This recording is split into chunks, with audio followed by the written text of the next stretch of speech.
Porque cada día es un reto. Porque cada día necesitamos sabiduría. Vale la pena buscar al Maestro de Maestros y recibir lecciones para vivir.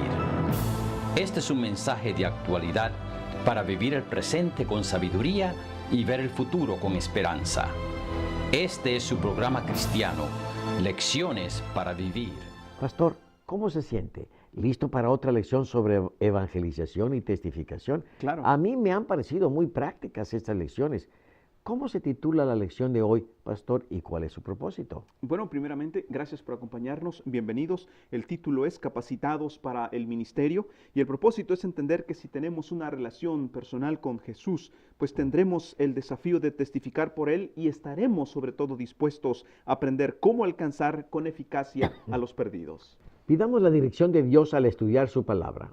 Oremos. Nuevamente, oh Dios, nos encontramos solicitando tu dirección, solicitando inteligencia para poder estudiar tu palabra. Te pedimos que estés con nosotros en el nombre de nuestro Señor Jesús. Amén. Amén. Muy bien. Se cuenta que a un fiel pastor le llamó la atención su supervisor. Solo has ganado un miembro para tu iglesia en todo el año y no es más que un muchacho. Esa tarde, mientras el pastor oraba, sintió que alguien se acercó. Abrió los ojos y vio a su único converso. El jovencito le preguntó: Pastor, ¿cree usted que puedo llegar a ser un predicador o un misionero algún día? El pastor lo animó y le aconsejó que orara sobre el asunto. El muchacho era Roberto Moffitt, quien llegó a ser un gran evangelista en África. Años más tarde, Moffitt predicó en Londres y un joven lo escuchó decir: hay miles de hogares en África donde nunca ha entrado un misionero. El joven era David Livingstone, quien por más de 30 años fue el más grande misionero al África. Todo gracias a un fiel pastor que animó a su único converso. Pastor, hemos dicho que cuando Dios llama a una persona, la capacita para su labor. ¿Cómo recibimos esa capacitación? Bueno, David Otis Fuller pregunta: si fueras arrestado por ser cristiano, ¿habría suficiente evidencia para sentenciarte? Oye, eso está desafiante. En otras palabras, ¿eres un verdadero cristiano o solo dices serlo? No podemos testificar si no tenemos una relación con Jesús, una relación real. Ahora, ¿cuáles son las cualidades esenciales para la evangelización y la testificación? Bueno, Jesús envió a los endemoniados gadarenos y no lo hace con una serie de técnicas recién aprendidas, simplemente les envía a contar lo que ellos han visto, lo que han oído, lo que han experimentado. Esto los hizo aptos para la predicación, pero existe el peligro de adoptar técnicas de mercadeo que el mundo está utilizando, existe el peligro de utilizarlas y aplicarlas en la iglesia. De repente, para muchos el sacarle una decisión a la persona por Cristo, lo ven como una venta, como hacer una venta, como cerrar el trato, pero no es así, estimados. Aquí estamos presentando cómo para aprender a ganar almas no es aprender una técnica, sino es estar a los pies de nuestro Señor Jesucristo, como María, la hermana de Marta, lo hizo en Betania, aprender a los pies de Jesús. De ahí que automáticamente, como los gadarenos, tendremos algo que compartir con las demás personas. Ahora, lo cual significa que se aprende en las páginas de la palabra de Dios. Ahora, ¿qué capacitación entonces necesitamos? Pues la encontramos en la Biblia. Eso es así de práctico. No es un manual de ventas, se trata de la palabra de Dios. Así que necesitamos presentar a Jesús por la experiencia que hemos tenido con Él, no por lo que hemos escuchado simplemente. Ahora, ¿cuál es el evangelio que debemos compartir? Allí en San Juan 17:3 hay una frase que algunos se la han aprendido y la repiten como una recitación, como una poesía, y dice: y esta es la vida eterna, que te conozcan a ti, al único Dios verdadero y a Jesucristo que has enviado. Pero no se trata simplemente de aprender un texto, sino de conocer, porque el evangelio es una persona, el evangelio no son frases. El evangelio es una persona, un Dios preocupado por nosotros, un Dios que nos ama, un Dios que no solamente ha prometido estar con nosotros en los momentos difíciles, sino que ha manifestado su poder en todas las edades. Y de eso se trata, estimados, de eso se trata la verdadera evangelización, que hemos probado eso y que ahora le contamos a las personas que Dios también puede hacer lo mismo en sus vidas. Así que el evangelio o la predicación no se trata de la iglesia, no se trata de mí, se trata de Cristo, presentarlo al mundo. Correcto. Lori Anderson cuenta que como entrenadora profesional de animales se sintió muy preocupada por un mal hábito que desarrolló su perra. Cada vez que lavaba y sacaba la ropa a tender, la perra la bajaba del tendedero y acababa peor que antes de lavada. Decidió acabar con este hábito utilizando un secador blanco de cocina. Colocó el secador en el tendedero y esperó.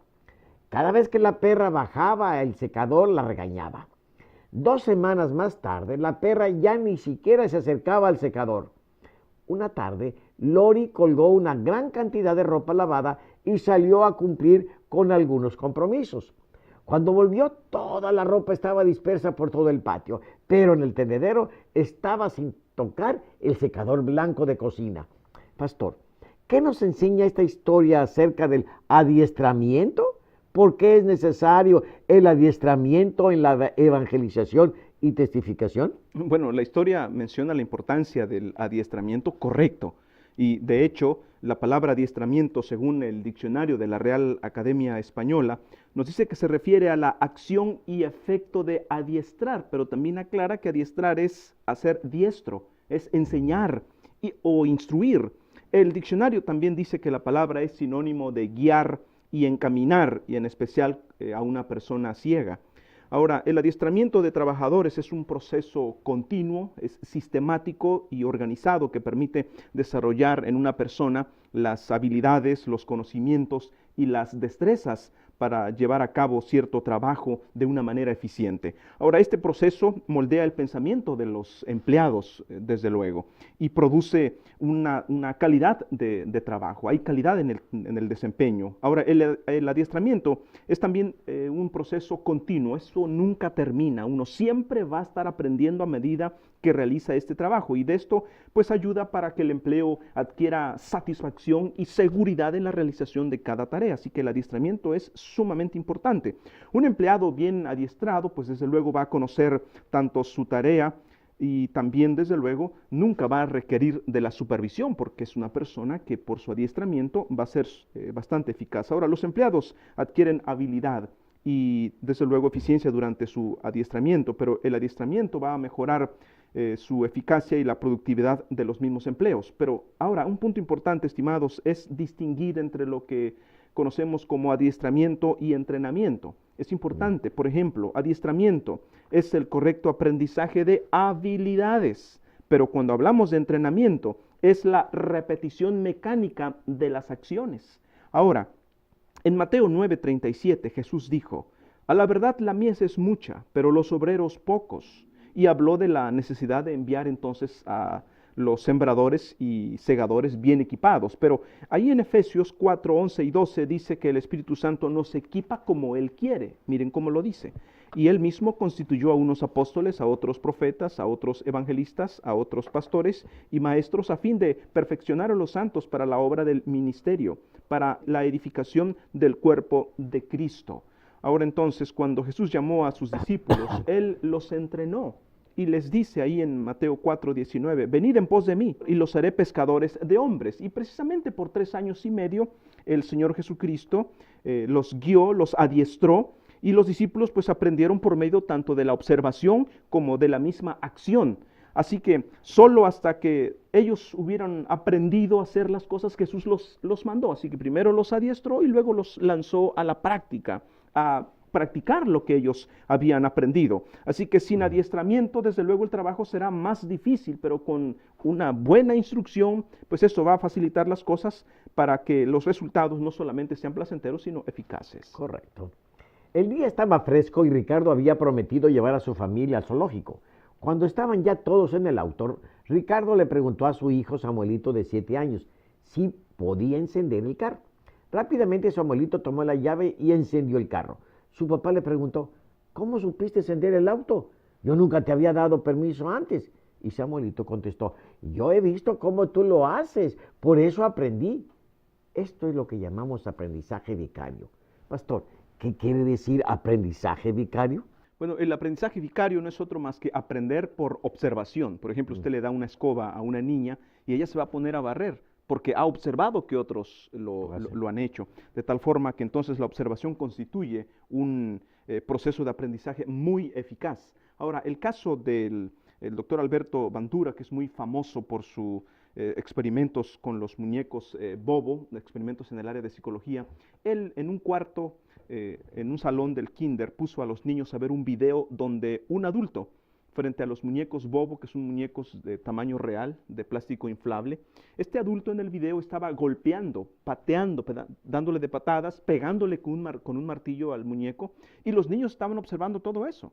Acto seguido tomaron a los mismos niños, los llevaron a un cuarto de juegos donde estaban esos mismos muñecos, pero además había carritos para los niños, muñecas para las niñas, pero ellos, en lugar de agarrar los carritos o las muñecas, hicieron exactamente lo mismo que habían visto en el video. Así que, estimados, es sorprendente cómo por observación nuestros niños pueden aprender buenas o malas cosas. Ahora, lo que tenemos que ser entonces muy atentos es que el asunto del comportamiento agresivo entonces se aprende por observación. Tenga cuidado con lo que ve en la televisión o en la forma como nosotros mismos nos comportamos delante de ellos. Ahora, los que desean servir al Señor tienen que considerar entonces dos aspectos del aprendizaje. Primero, es importante aprender a conocer al Señor Jesucristo. Después hay que aprender a compartirlo. Esto obedece a un proceso que traerá sin duda resultados con éxito. Ahora, Jesús esperaba que los discípulos de Juan el Bautista precisamente aprendieran por observación. Mire cómo lo dijo en Lucas 7:22.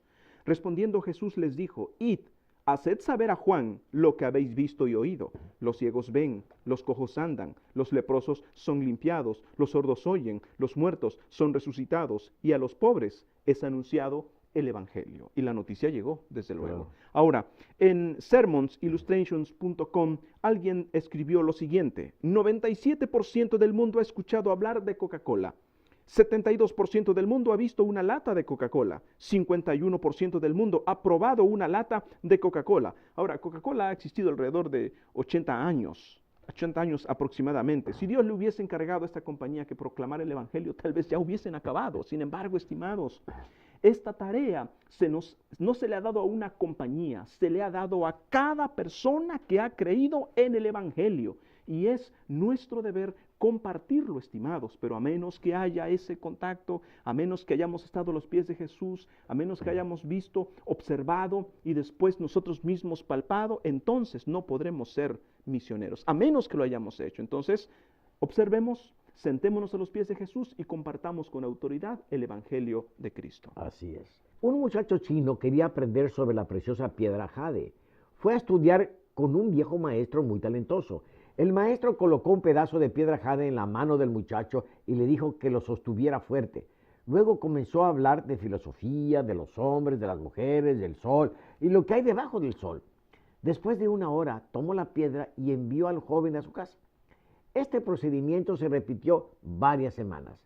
El joven, frustrado, se preguntaba cuándo se le hablaría de jade, pero era demasiado cortés para interrumpir el venerable maestro. Un día el maestro colocó en la mano del joven una piedra y el muchacho exclamó: ¡esa no es jade! Se había familiarizado tanto con la piedra que la conocía a la perfección. Pastor, ¿por qué es importante el tipo de aprendizaje en el que se aprende haciendo? Bueno, tengo un proverbio chino que dice: dímelo y lo olvidaré, muéstramelo, puede ser que lo recuerde, pero involúcrame y lo aprenderé. Ahora, aprender haciendo es, desde luego, aprender por experiencia. En otras palabras, la educación vocacional siempre ha considerado importante la práctica, porque si alguien quiere aprender a reparar un auto, pues en primer lugar necesita tener un auto descompuesto, o si alguien quiere enseñarle a cocinar, pues tiene que meterlo a la cocina, o nadie va a aprender a nadar en un salón de clases. Tal vez haya algunas recomendaciones, pero pues tienen que aventarse al agua, de lo contrario no va a aprender. Entonces, si alguien quiere también incluso enseñar ciencia, pues tienen que hacer ciencia, no es un asunto pasivo, es un asunto de laboratorio, es un asunto de campo, donde con la experiencia, entonces las personas van a aprender de esa manera. Entonces, muchos han pensado que no se involucran, por ejemplo, en el trabajo misionero porque no saben hacerlo. Pues el asunto es que ¿cómo van a aprender si no se involucran? Entonces, es importante, es así como se aprende. En el deporte, pues es exactamente lo mismo. El deporte, si no te involucras, ¿cómo vas a aprender a hacerlo? Ahora, en Mateo 10:5, Miren lo que dice la Escritura. A estos 12 envió Jesús y les dio instrucciones. Y en Lucas 10:1, después de estas cosas el Señor designó también a otros 70, a quienes envió de dos en dos delante de él a toda ciudad y lugar a donde él había de ir. Ahora, viendo con detalles este proceso al que sometió el Señor Jesús a sus discípulos, vemos que Él les instruye sobre qué predicar, incluso qué milagros van a realizar, qué es lo que no debían llevar, con quiénes alojarse y además cuándo abandonar un campo donde no se había tenido éxito. Es decir, que no podían ministrar si no se ponían en contacto con la gente. Así que tenían que lanzarse al agua para aprender a nadar, tenían que ir con la gente para aprender a ganarlos. Ahora, hemos visto tres formas distintas de aprender y las tres, desde luego, son importantes, son necesarias y el Señor precisamente lo hizo también. En primer lugar, la forma como Jesús le enseñó a sus discípulos es dándoles instrucciones. En segundo lugar, que ellos observaran lo que Él estaba haciendo. Y en tercer lugar, Él les invitó para que hicieran y de esa forma ellos cumplieron su misión. Y es lo mismo que ocurre cuando alguien va a pedir trabajo. Se espera que la persona sepa lo que está haciendo y cómo lo aprendió. Pues tal por instrucción, por observación y finalmente por práctica. Eso significaría tener experiencia en el área. Correcto. El Times Reporter de Nueva Filadelfia, en Ohio, informó de una celebración en 1985 que se llevó a cabo en la alberca municipal de la ciudad de Nueva Orleans. Se estaba celebrando el primer verano en que no había habido ninguna muerte por ahogo en la ciudad. En honor a la ocasión, llegaron 200 personas. 100 de ellos eran salvavidas, certificados. Cuando se terminó la fiesta y los 4 salvavidas de turno comenzaron a sacar a la gente de la alberca, encontraron una persona totalmente vestida en el fondo de la parte profunda de la alberca. Trataron de revivir al señor Jerónimo Moody, de 31 años, pero fue inútil. Era demasiado tarde. La celebración había sido un fracaso. Se había ahogado rodeado de salvavidas que celebraban su éxito del verano. Pastor, muchas veces los cristianos fracasamos en nuestra labor de testificar y evangelizar. ¿Cómo debemos reaccionar frente a los fracasos? Bueno, me gusta lo que Theodore Roosevelt dijo: el único hombre que jamás se equivoca es el hombre que nunca hace nada. Y esto está más que para meditar. Ahora, en el caso de Thomas Alva Edison, quien gastó $100,000 en obtener 6,000 diferentes tipos de filamento. Imagínense, de estos 6,000, solo 3 fueron efectivos. Sin embargo, cada vez que fracasaba, se iba acercando a la forma correcta de lograr lo que estaba buscando. Ahora, Henry Ford dijo que el fracaso es la oportunidad para comenzar de nuevo con mayor inteligencia. Y por su lado, el gran inventor Charles Kettering dijo que debemos aprender a fracasar con inteligencia. Y ahora declaró: en cuanto fracases, analiza el problema y busca la razón, porque cada fracaso es un paso más que te lleva al éxito. La única ocasión en que no puedes fracasar es la última vez que lo intentes. Y esto, estimados, es muy, muy significativo. A continuación vamos a ver 3 sugerencias para poder cambiar nuestro fracaso en éxito, para poder transformarlo. En primer lugar, debemos enfrentar nuestro fracaso con honradez. No pretendamos que hemos tenido éxito. Hagámoslo con honradez. Reconozcámoslo. ¿Quién no se equivoca? Número 2, debemos investigar nuestro fracaso. No lo desperdiciemos. Hay que aprender todo lo que podamos de esa experiencia, de ese revés. Cada experiencia amarga pues nos puede enseñar alguna cosa. Al menos nos enseñó cuál es la forma en que no debe de hacerse. Correcto. En tercer lugar, nunca utilicemos el fracaso como una excusa para paralizarnos y no volverlo a intentar. Es decir, no, esto no funciona, ahí muere el asunto. Puede ser que no recuperemos lo perdido en muchas ocasiones, incluso puede ser que simplemente no vayamos a deshacer el daño, las consecuencias de lo que ha ocurrido. Sin embargo, estimados, es sumamente importante comenzar de nuevo, porque siempre aprenderemos algo de un momento doloroso, por ejemplo. Quizá seamos ahora más sensibles, desde luego, seremos más sabios, estaremos incluso renovados por el Espíritu Santo después de una experiencia de esa naturaleza. Ahora, muchos piensan que el cristianismo ha fracasado porque Cristo no ha venido. Sin embargo, algo que tenemos bien claro en la palabra de Dios, ahí en 1 de Pedro 3:9, El Señor no retarda su promesa, según algunos la tienen por tardanza, sino que es paciente para con nosotros, no queriendo que ninguno perezca, sino que todos procedan al arrepentimiento. Hermanos, Jesús venció en la cruz y es nuestro deber compartir a otros esta victoria que el Señor Jesús tuvo. Esta es nuestra tarea, compartirlo. Ahora, si nosotros fracasamos en nuestra testificación y evangelización, habremos fracasado en esta tarea tan importante. Ahora, las probabilidades para alcanzar el éxito en muchas ocasiones depende de la forma como afrontamos el fracaso o la caída. Recuerden que el asunto es aprender de cada experiencia, aun cuando parezca que hemos fracasado. Aprender de ello y entonces impulsarnos para alcanzar el objetivo que el Señor claramente nos trazó. Ahora, fracasar en algo nos puede producir entonces el miedo para no volver a intentarlo. Sin embargo, estimados, el Señor nos garantiza. Y Él mismo dijo, en el mundo tendréis aflicción, pero confiad, yo he vencido al mundo. Correcto. Sancho Maker dijo, Jesús nos dio la gran comisión y nos pidió que fuéramos a pescar hombres como lo enseñó a Pedro, pero hemos enredado la gran comisión y nos hemos convertido en guardadores del acuario. Ocasionalmente yo saco algunos peces de tu acuario y los coloco en el mío y tú haces lo mismo con mis peces, pero estamos cuidando de los mismos peces, hermanos. Lo que tenemos que hacer es ir a buscar peces perdidos y pescarlos para Dios. Jesús dijo en Marcos 1:17, Jesús les dijo, venid en pos de mí y haré que seáis pescadores de hombres. Pastor, ¿qué se necesita para que tengamos éxito en la pesca de hombres? ¿Y cómo podemos aprender del éxito? Como dice esta última parte de la lección.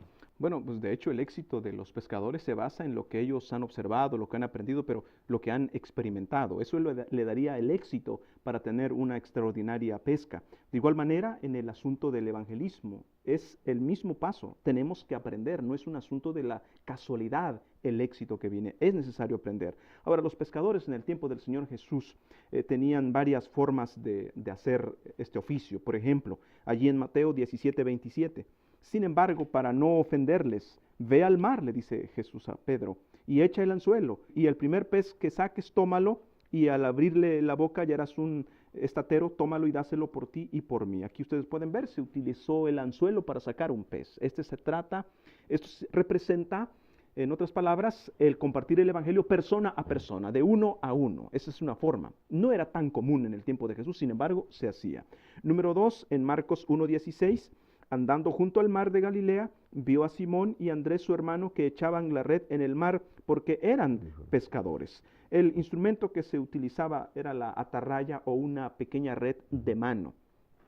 Ahí pues no se requería tanta profundidad en el agua, el pescador podía entrar, el agua le podía llegar a la cintura incluso, y entonces él solo con la atarraya o con la red, una atarraya como de unos 5 metros de diámetro, que generalmente se amarraban en una de las manos, dependiendo si era derecho o izquierdo, se amarraban ahí la red, la aventaban hacia la rueda, atrapaban los peces, porque tienen plomo en torno, en los bordes de la red, y así atrapaban sus peces. Ahora, esto representa entonces pescar o alcanzar a las personas en grupos pequeños, por ejemplo, en grupos pequeños, o incluso cuando hay alguna reunión social, donde tal vez no es una reunión cristiana, pero hay una reunión social, hay música, y usted le dice, ¿podrían bajar la música para hacer una oración? Usted ya hizo un contacto extraordinario para sembrar la semilla.